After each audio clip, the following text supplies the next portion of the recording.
Budget gear is some of my favorite gear to cover on this channel because every once in a while we end up finding an absolute hidden gem that truly helps small creators get the ball rolling. I don't know if this is one of them. I don't mean that this thing's bad, it's just that Mono wants everyone to think that this thing is for everyone. Streamers, podcasters, gamers, but there are a lot of trade-offs to this thing. Trade-offs that I think will be huge disappointments and maybe even deal breakers to a lot of people who buy this thing and are expecting features that just aren't there. But seeing that you can get it for $30, maybe we shouldn't be expecting some of those features to begin with, because for $30, it's a decent quality mic interface with voice effects, Bluetooth, sound pads. I mean, maybe this thing is a gem. Or maybe hear me out before buying it.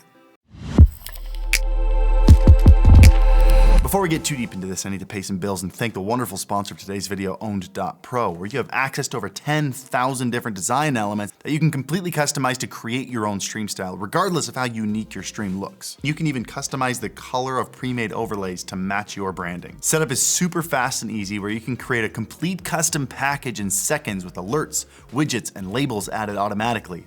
Upload your own assets, access their massive widget library, create elements from scratch. Own.pro is the easy and fast way to get started streaming. So click the link below if you're ready to get started. I also just ordered Mono's slightly newer mixer that they released like the same month that I bought this one that we're checking out right now. So if you want to see like maybe a showdown of a lot of really budget audio mixers or just budget gear in general, let me know in the comments down below. If you don't have any opinion on that, just leave an emoji, a random emoji for engagement. That'd be great. Let's jump into this mixer. Here is an overview of what this thing does. It's pretty simple. Let's start with the mic. You can obviously plug in your XLR mic. You got a gain knob right there where you can adjust the gain up to 60 dB. That's enough for most dynamic mics, but I wouldn't plug a super gain heavy one like the Shure SM7B into it. That will require all 60 dB of gain, and you never want to crank a preamp up to max, especially a cheap one. And I don't really know what you're doing buying a $400 mic for a $30 mixer anyway, so just don't do that. You've got phantom power for a condenser mic and a mic volume fader, so far pretty standard. You don't even need to download any software for this thing to work. You just kind of plug it in and go. You can download software for it, but you have to create an account on their website in order to even download the software. Not crazy about that. Now, across the bottom here are all the effect buttons. Mono's target audience here is obviously first timers, beginners, so all of these are presets. You can't really adjust any of them. Right here you have a bunch of reverbs that you tap to cycle through. There is a decent amount of reverb presets on here. That's actually quite impressive.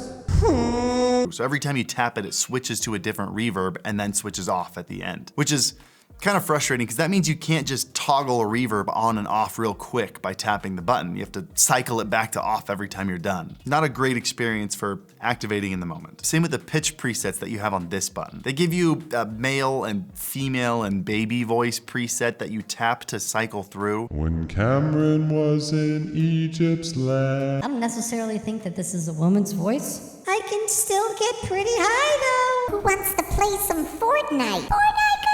I'm not really sure how this sounds like a robot. This is more like Satan. I'm gonna assume that this is a limitation of the $30 hardware. And for $30, I really feel like I shouldn't be complaining. But sometimes it feels like if they'd just given it an extra day of thought, they could have made it way cooler. Like, I would love to have the functionality of tapping to hold my favorite preset. So maybe I get to my favorite reverb, my favorite voice, tap to hold it, it locks that one in as the preset, and then I can tap the button if I want to toggle it on and off. I just feel like a function like that would make these buttons 10 times more useful in a live stream situation. Now, here's where they actually added some kind of advanced features, especially for $30. Side note, I keep calling this $30 because that's what I could buy it for right now.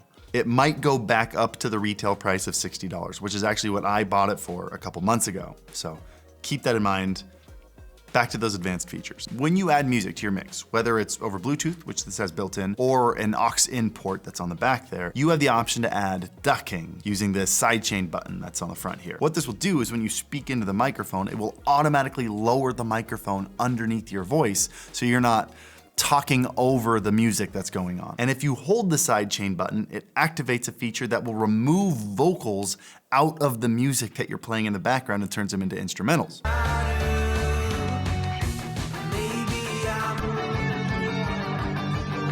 Whether or not this is any good, It's up to you. It's also got a built-in noise reducer to cut out some things like fan noise or whatever, but it's got 2 presets.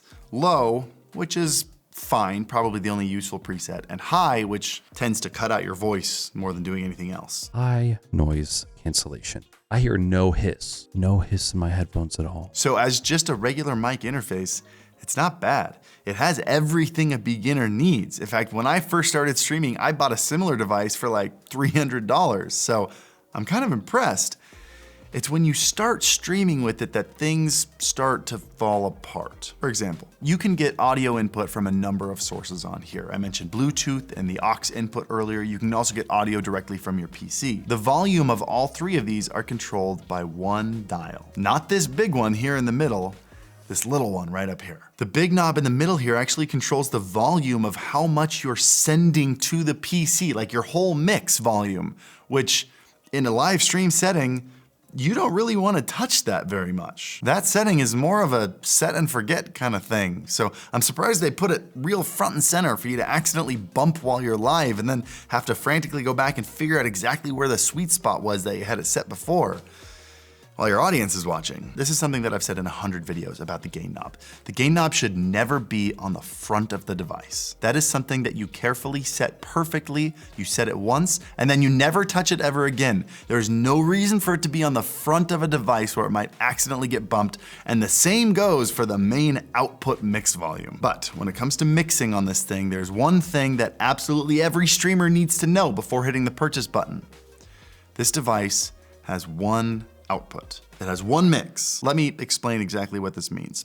The way most streaming interfaces work is you have all of your sounds, right? You have your game sound, your teammate sound, you have your music sound, and you send all of them to your device and you mix it all there. It then takes all of those sounds, everything that came in, it mixes them together and it sends it to OBS. It sends it to your stream.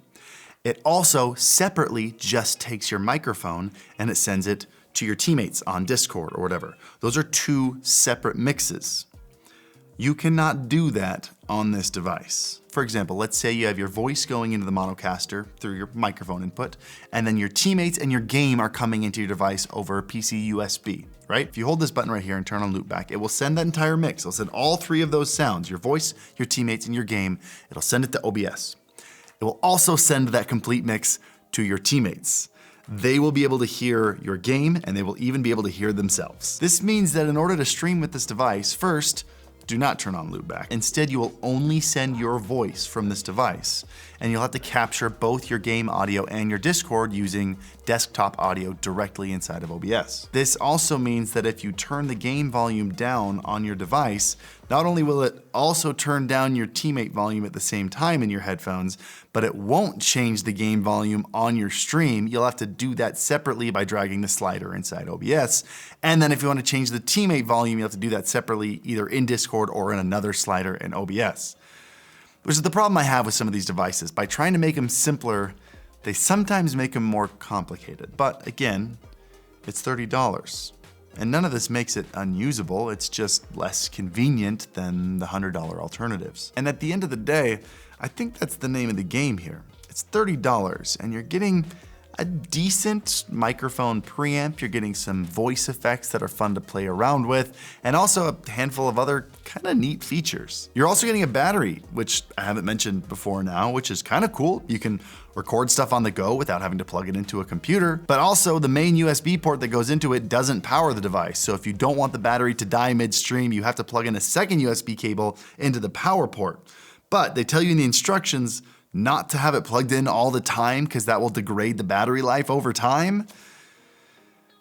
It's $30. I think the important question is, would I recommend this device at its full price, $60? Probably not. I think at that point it's getting dangerously close to the price of devices that are 100 times better. But would I recommend it for $30? Yeah, I think I might. Especially if you've got an XLR mic lying around that you want to just plug into your machine and start going, mess around, have some fun. I think this is your guy. Just remember, say it with me. It's $30. Happy streaming.